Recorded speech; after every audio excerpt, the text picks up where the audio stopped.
पेश खिदमत है हज़रत मौलाना पीर मुख्तारुद्दीन शाह रहमतुल्लाह अलैह की सवानेह हयात। पहला हिस्सा, पैदाइश और इब्तिदाई ज़िंदगी। हज़रत मुफ्ती सैयद मुख्तारुद्दीन शाह साहब 2 जनवरी 1952 को सूबा खैबर पख्तूनख्वा के ज़िला हंगू इलाका करबोगा शरीफ में पैदा हुए। उन्होंने 7वीं जमात तक इब्तिदाई तालीम अपने इलाके में ही हासिल की, मगर बाद अज़ां कुछ हालात की वजह से मज़ीद तालीम जारी ना रख सके और मेहनत मजदूरी में मसरूफ़ हो गए। दूसरा हिस्सा, सफ़र क़तर और हज़रत शेख से मुलाकात।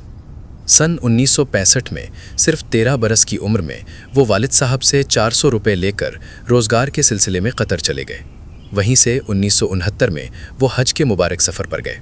दौरान हज उनकी मुलाकात फ़ज़ाइल आमाल के मुसन्निफ़ हज़रत मौलाना ज़करिया कांधलवी रहमतुल्लाह अलैह से हुई।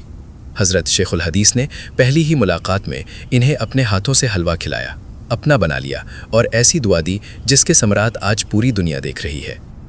तीसरा हिस्सा, बैअत और पाकिस्तान वापसी।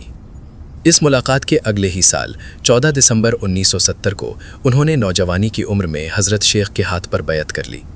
फिर उन्होंने क़तर की मुलाकात छोड़ी और दिल में इस्तिग़ना यानी बेनियाज़ी की दौलत लेकर पाकिस्तान आ गए। यहाँ आकर उन्होंने दीनी तालीम शुरू की और दारुल उलूम कराची से दरस निज़ामी और तखस्सुस मुकम्मल किया। चौथा हिस्सा, खिलाफत और इनकिसारी। अभी वो ज़ेर तालीम ही थे कि 1975 में तकरीबन 23 बरस की उम्र में हज़रत शेख ने इन्हें खिलाफत अता फरमा दी। उस वक्त वो अपने शेख के सामने रो पड़े कि मैं इसका अहल नहीं हूँ। चुनांचे उन्होंने इस राज को सीने में छुपा कर रखा और खामोशी से दीन का काम करते रहे ताकि किसी को खबर ना हो। पांचवा हिस्सा, राज का इंकिशाफ। ताहम शेखुल हदीस हज़रत मौलाना ज़करिया रहमतुल्लाह अलैह की वफ़ात के बाद उलमा ने तहक़ीक़ शुरू की कि वो नौजवान खलीफा कौन है। बिलाखिर हज़रत सूफ़ी इक़बाल साहब और पीर अज़ीज़ुर्रहमान हज़ारवी साहब की कोशिशों से ये राज खुला। जब पीर अज़ीज़ुर्रहमान साहब ने करबोगा शरीफ की मस्जिद में मजमे को बताया कि तुम्हारे ये इमाम हज़रत शेखुल हदीस के खलीफा हैं, तो पीर मुख्तारुद्दीन शाह साहब नाराज़ हुए, क्योंकि वो शोहरत पसंद नहीं करते थे। छठा हिस्सा, खिदमात और तसानीफ़। पीर मुख्तारुद्दीन शाह साहब ने करबोगा शरीफ जैसे दूर दराज इलाके में जामिया दारुल उलूम ज़करिया की बुनियाद रखी। आपने मुतअद्दिद किताबें भी लिखीं जिनमें ईमानी सिफ़ात, अल बुरहान फ़ी तालीमिल क़ुरआन, इस्लाही मजालिस और मुनाजातुल फ़कीर काबिल ज़िक्र है। हैरानकुन बात यह है कि वहाँ की सड़कें टूट फूट का शिकार थीं, सहूलियात की कमी थी, मगर फिर भी पूरी दुनिया से लाखों अफराद अपने दिल की इस्लाह के लिए वहाँ खींचे चले आते थे। सातवां हिस्सा, खिराज तहसीन और वफ़ात।